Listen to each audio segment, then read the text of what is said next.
Respected listeners and dear students, Assalamu alaikum and welcome to my YouTube channel. Let's learn. Let's start reading of chapter number 2 from page number 10. Chapter number 2 weather and climate हम पढ़ रहे थे, जिसमें हमने पढ़ा कि weather क्या है, क्लाइमेट क्या है और क्लाइमेट पे टेम्परेचर का क्या असर है और टेम्परेचर पे असरअंदाज होने वाले फैक्टर्स कौन कौन से हैं, कौन से फैक्टर्स हैं जो टेम्परेचर के कम होने या बढ़ने में असरअंदाज होते हैं।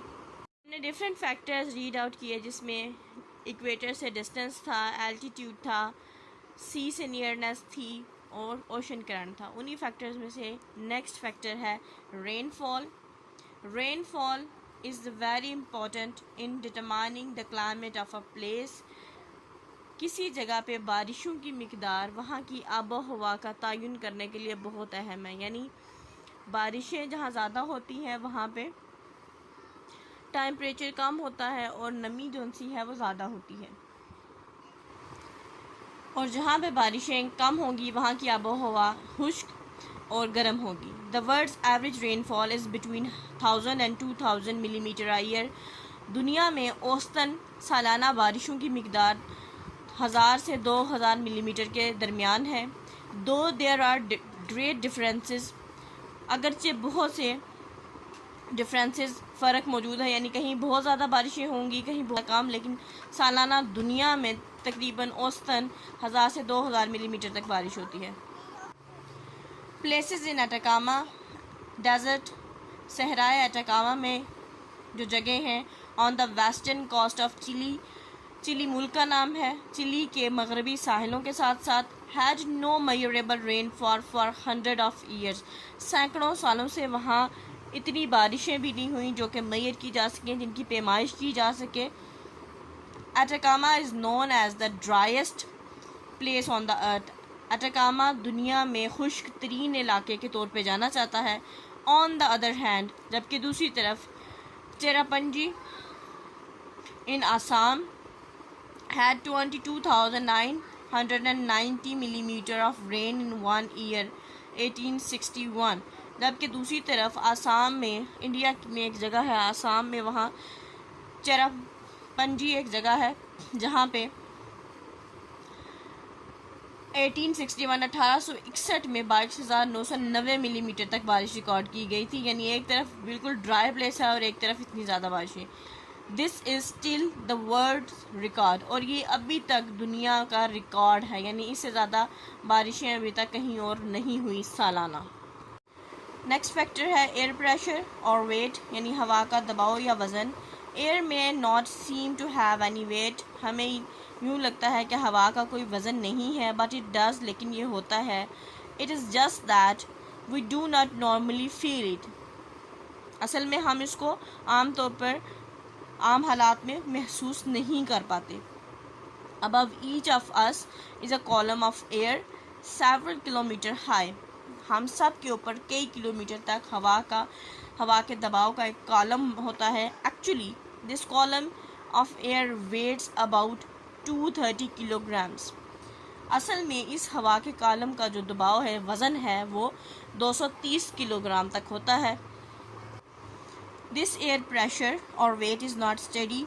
ये हवा का दबाव या वज़न मुस्तहकम नहीं होता, एक जैसा नहीं रहता, कम या ज़्यादा होता रहता है। Sometimes it presses more heavily on the earth than the other times. बाज़ औक़ात आम हालात की निस्बत ज़मीन पे इसका दबाव ज़्यादा होता है, यानी बाज़ औक़ात हवा का प्रेशर ज़्यादा होता है। जब आंधियाँ या तूफ़ान आए तो हवा का प्रेशर ज़्यादा होता है। The average is about 1 kilogram on every square centimetre. ये 1 मुरब्बा सेंटीमीटर पर तकरीबन 1 किलोग्राम होता है हवा का प्रेशर, यानी 1 स्क्वायर सेंटीमीटर पे हवा का प्रेशर 1 किलो होता है। When the pressure is high, जब प्रेशर हाई होता है, ज़्यादा होता है, the weather is usually fine and dry, तो उस वक़्त मौसम आम तौर पर खुश्क होता है। When the pressure is low, जब प्रेशर लो होता है, it is usually stormy and wet, तो ये ज़्यादातर फिर गीला या तूफ़ानी होता है। और जब प्रेशर ज़्यादा होता है तो ये जो सरफेस है इसको पुश करती है, यानी इसको और ज़्यादा इस पर दबाव फील होता है ज़मीन पे। जैसे कि अगर नॉर्मल हालात में हवा चल रही है तो वो हमें इतना पुश नहीं करती, इतना दबाव नहीं हमें फ़ील होता, लेकिन आंधी में हमें फ़ील होता है कि हवा हमें धकेल रही है, पुश कर रही है। वही हवा का प्रेशर होता है, हवा का दबाव होता है। The direction from which the winds usually blow also has an affect on climate. वो डायरेक्शन जिस तरफ से आमतौर पर हवा चलती है उसका भी क्लाइमेट पे, आबो हवा पे असर होता है। If a place mainly has north wind, अगर किसी जगह पे शुमाली हवाएं चलती हैं, इट इज़ यूजुअली कोल्ड, ये आमतौर पर भी ठंडे इलाके होते हैं, because they blow in from the Arctic और कोल्डर रीजन्स, क्योंकि उस वक्त जो हवाएं चल रही होती हैं वो आर्कटिक या ठंडे इलाकों की तरफ से चल रही होती हैं। शुमाल में होते हैं पहाड़, और वो पहाड़ बर्फीले भी होते हैं। अगर शुमाल की तरफ से हवाएं चलें तो ऑब्वियस सी बात है कि वो ठंडी हवाएं होंगी, तो वो क्लाइमेट को ठंडा करेंगी। इन द साउदर्न हेमिस्फेयर, जबकि जनूबी हेमिस्फेयर में, यानी हेमिस्फेयर क्या था कि हाफ में डिवाइड हुआ हुआ अर्थ, जनूबी हेमिस्फेयर की बात करें, it is the southerly winds which are cool, तो ये जनूबी हवाएं होंगी तो वो भी ठंडी होती हैं, क्योंकि नॉर्थ और साउथ पोल पे जो भी ममालिक होते हैं वो ठंडे होते हैं, तो नॉर्थ और साउथ पोल वाले इलाके भी ठंडे होते हैं। तो जब भी नॉर्थ और साउथ से हवा चलती है तो वो ठंडी हवा होती है। If the winds blow across a large area of sea, अगर हवाएं समुंदर की तरफ से चलें, they pick up a large amount of water and produce a rainy climate, तो वो हवाएं जो हैं अगर समुंदर से के ऊपर से गुजरती हैं, अगर गर्म हवाएं हैं तो वहाँ से मॉइस्चर को अपने अंदर एब्जॉर्ब कर लेंगी, तो वो जब मॉइस्चर को अपने अंदर एब्जॉर्ब कर लेंगी तो वो बारिशें बरसाने का सबब बनेंगी, उससे आबो हवा रेनी हो जाएगी, क्लाइमेट रेनी होगा। If the place faces not in the northern hemisphere, अगर कोई जगह शुमाल में है,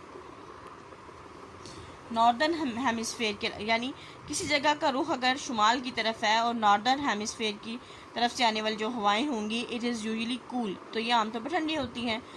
इफ़ इट फेसेस साउथ, अगर वो जनूब की तरफ है, इट इज़ यूजुअली वार्म, तो वो गर्म होंगी।